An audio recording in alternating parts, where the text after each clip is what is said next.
Good morning student, standard 10 subject maths chapter number 14 આંકડાશાસ્ત્ર. વિદ્યાર્થી મિત્રો, આપણે આ ચેપ્ટરમાં ત્રીજા નંબરનો વિડીયો છે. મને યાદ છે કે આપણે રિવિઝન તમે મોકલેલું હશે, એ તમે કર્યું હશે, અને ફરીથી હવે આપણે શરૂઆત કરીએ છીએ ત્રીજા નંબરના વિડીયોથી. તો વિદ્યાર્થી મિત્રો, શરૂઆત કરીએ. 5મા નંબરનો દાખલો છે. આ દાખલામાં શીખવાનું છે પદ વિચલનની રીત. કઈ રીત? પદ વિચલનની રીત. સ્વાધ્યાય 14.1 વિડીયો નંબર 3. એક છૂટક વેચાણ બજારમાં ફળ વેચનારાઓ બંધ ખોખાઓમાં કેરીઓ વેચી રહ્યા હતા. આ ખોખામાં કેરીઓ જુદી જુદી સંખ્યાઓમાં હતી. ખોખાઓની સંખ્યાના પ્રમાણ કેરીઓનું આવૃત્તિ વિતરણ નીચે પ્રમાણે હતું. તો હવે કેરીઓની સંખ્યા 50 થી 52, ખોખાની સંખ્યા 15. 53 થી 55, તો ખોખાની સંખ્યા 110. તો વિદ્યાર્થી મિત્રો, અહીંયા કેરીઓની જે સંખ્યા છે તમને આપેલી છે વર્ગમાં 50 થી 52, 52 થી 53, 53 થી 55, 55 પછી 56 થી 58. આને આપણે વિદ્યાર્થી મિત્રો અહીં તમે જોઈ શકો છો કે 52 અને 50 માં અને 53 અને 55 એકનો એક વર્ગ અહીંયા રિપીટ થતો નથી. સતત વર્ગો આ કેમાં આવશે? અસતત વર્ગોમાં આવશે.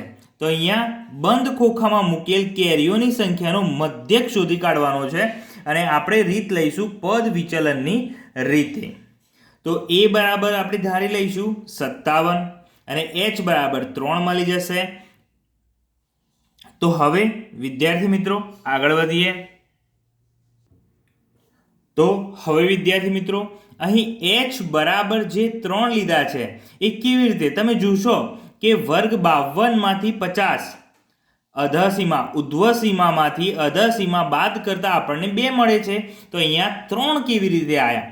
તો જ્યારે અસતત વર્ગો હોય ત્યારે આપણે બીજા વર્ગની અધસીમામાંથી પહેલા વર્ગની અધસીમા બાદ કરતા. 53 માંથી 50 જાય તો કેટલા વધશે? 3. 56 માંથી 53 જાય તો કેટલા વધશે? 3 વધશે. તેમજ 59 માંથી 56 જાય તો પણ કેટલા વધશે? 3 વધશે. તો વિદ્યાર્થી મિત્રો, આ રીતે બાદબાકી લેવાની છે, તો જેથી આપણને h મળે.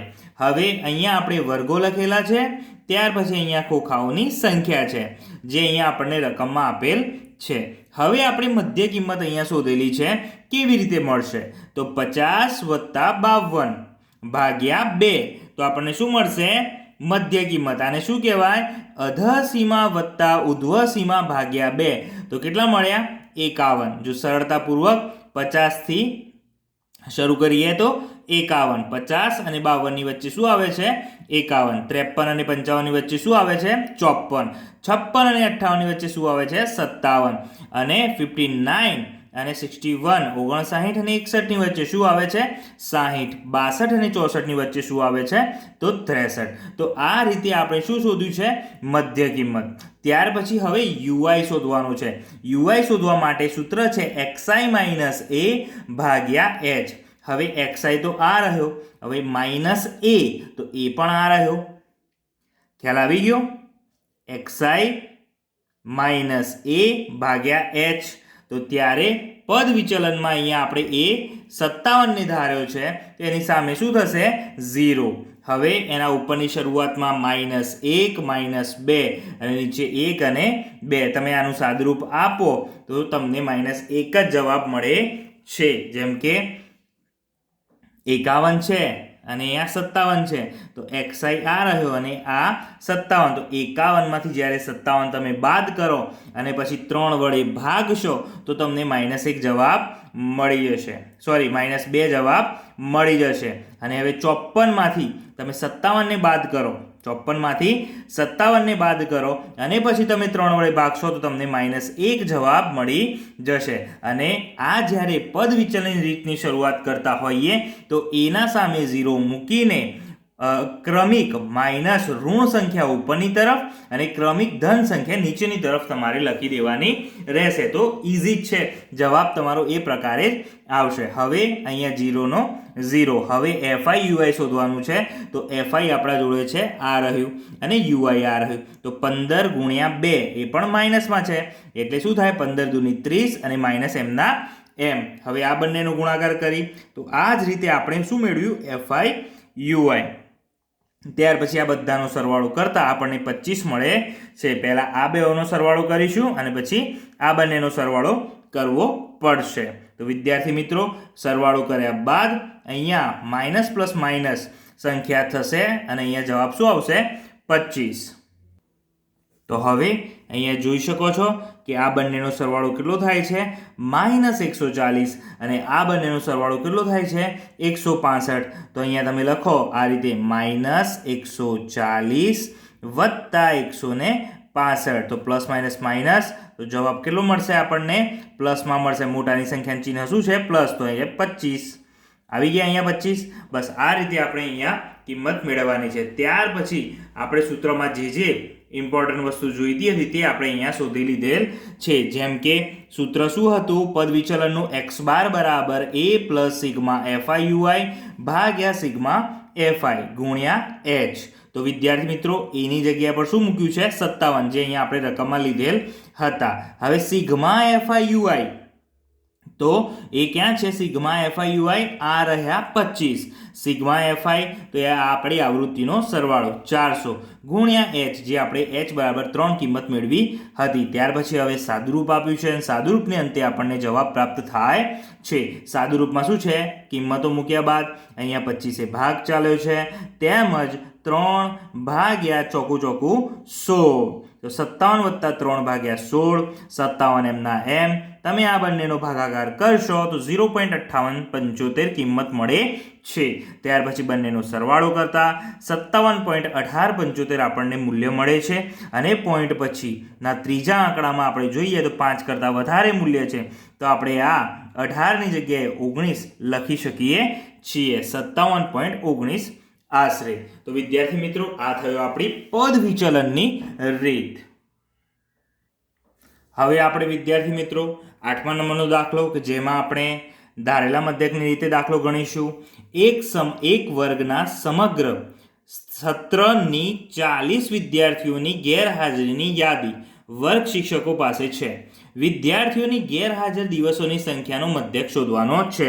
તો ગેરહાજર દિવસો આપે છે 0 થી લઈને 6 દિવસ સુધી કેટલા એબ્સન્ટ રહ્યા 11 છોકરાઓ, અને 6 થી 10 તો 10 છોકરાઓ, 10 થી 14 દિવસમાં 7 છોકરાઓ. આ રીતે અહીંયા આપણને ઉપર દિવસો અને નીચે વિદ્યાર્થીઓની સંખ્યા આપેલ છે. અહીં ધારેલા મધ્યકની રીતનો ઉપયોગ કરીશું. એટલે આપણે અહીં શરૂઆત કરીએ. તો વિદ્યાર્થી મિત્રો, આપણે પહેલા કોઠો બનાવીશું. કોઠોમાં આપણે વર્ગ લખી દઈશું અને બીજું શું લખી દઈશું એફઆઈ આવૃત્તિ આપણે લખી દઈશું. તો વિદ્યાર્થી મિત્રો, અહીંયા 0 થી 6, 6 થી 10 આ બધું જ આપણે શું લખી દીધેલું છે વર્ગો, અને બાજુમાં અહીંયા શું લખ્યું છે મધ્ય કિંમત, સોરી આવૃત્તિ. હવે મધ્ય કિંમત આપણે શોધવાની છે. તો મધ્ય કિંમત શોધવાનું સૂત્ર છે અધઃસીમા વત્તા ઉધ્વસીમા 0 વત્તા 6 ભાગ્યા 2. 0 વત્તા 6 થશે 6 ભાગ્યા 2 એટલે 6 ભાગ્યા 2 અને જવાબ આપણો આવશે 3. વિદ્યાર્થી મિત્રો, કેટલો આવશે 3. હવે આવશે જવાબ 6 વત્તા 10 એટલે થશે 16. હવે 16 ભાગ્યા 2 એટલે આપણો જવાબ આવશે 8. તો વિદ્યાર્થી મિત્રો, આ જ રીતે આપણે દરેક દાખલામાં જવાબ અહીંયા આવશે 12. તેમજ તો અહીં વિદ્યાર્થી મિત્રો આ રીતે 12, 17, 24, 33 અને 39 આપણને મધ્ય કિંમત મળે છે. ત્યાર પછી આપણે આમાંથી કોઈ એકને એ ધારીએ છીએ કે જેમાં આપણે 17ને એ લીધેલા છે. અહીંયા મેં પહેલેથી એક લખેલું હતું કે ભાઈ એ બરાબર 17 આપણે લઈ લીધેલા છે. ડીઆઈ બરાબર એક્સઆઈ માઇનસ એ. ડીઆઈ બરાબર શું છે એક્સઆઈ માઇનસ એ. ડીઆઈ શોધવો છે. તો આ રહ્યો એક્સઆઈ અને આ રહ્યો એ. તો અહીંયા તો 17 માંથી 17 જ જાય. આ એ પણ છે અને એક્સઆઈ પણ છે. તો અહીંયા શું આવશે 0. મારે અહીંયા કિંમત લખવી છે 3ની બાજુમાં. તો હું 3 ઓછા 17 કરીશ તો કેટલા આવશે મારો જવાબ? 3 ઓછા 17 કરું તો મારો જવાબ કેટલો આવશે? -14. ત્યાર પછી 8 ઓછા 17 કરીશ તો કેટલો આવશે -9 અને 12 ઓછા 17 કરીશ તો કેટલો આવશે -5. તો વિદ્યાર્થી મિત્રો પછી 0 પછી હવે મારે 24 ઓછા 17 આ xi છે અને આ a છે તો 7 આવશે. 33 ઓછા 17 કરીશ તો કેટલો આવશે વિદ્યાર્થી મિત્રો 16. હવે 39 ઓછા 17 કરીશ તો કેટલો આવશે 22 વિદ્યાર્થી મિત્રો. હવે આપણે શોધીશું fi di. આ રહ્યો આપણો fi અને આ છે આપણો di. 11 ગુણ્યા 14 કેટલા થશે -154 થશે. આ થયું fi, આ fi અને આ di. તો કેટલો જવાબ આવશે અને માઇનસ છે તો -154. ત્યાર પછી આવશે અહીંયા 90. ત્યાર પછી આવશે અહીંયા 35. ત્યાર પછી અહીંયા 0 સાથે ગુણાય તો ઓલરેડી શું થઈ જશે 0. ત્યાર પછી 4 7 28, 16 તરી 48 અને 22 એકા 22. આ રીતે આપણે અહીંયા પૂર્ણ કરેલ છે. ત્યાર પછી આનો ટોટલ સરવાળો કરીશું. જેને ન ફાવે આ રીતે કરજો. સરવાળો થશે 279 અને આનો સરવાળો થશે 98. ત્યાર પછી વિદ્યાર્થી મિત્રો હવે આપણે અહીંયા -279 પ્લસ આપણા 98 તો પ્લસ માઇનસ માઇનસ અને માઇનસ મોટાનું ચિહ્ન અહીંયા માઇનસ અને 279 માંથી 98 કાઢતા આપણને જવાબ -181 મળે છે. મોટાનું ચિહ્ન માઇનસ છે ને એટલે જવાબ બી આપણો શેમાં આવશે માઇનસમાં આવશે વિદ્યાર્થી મિત્રો.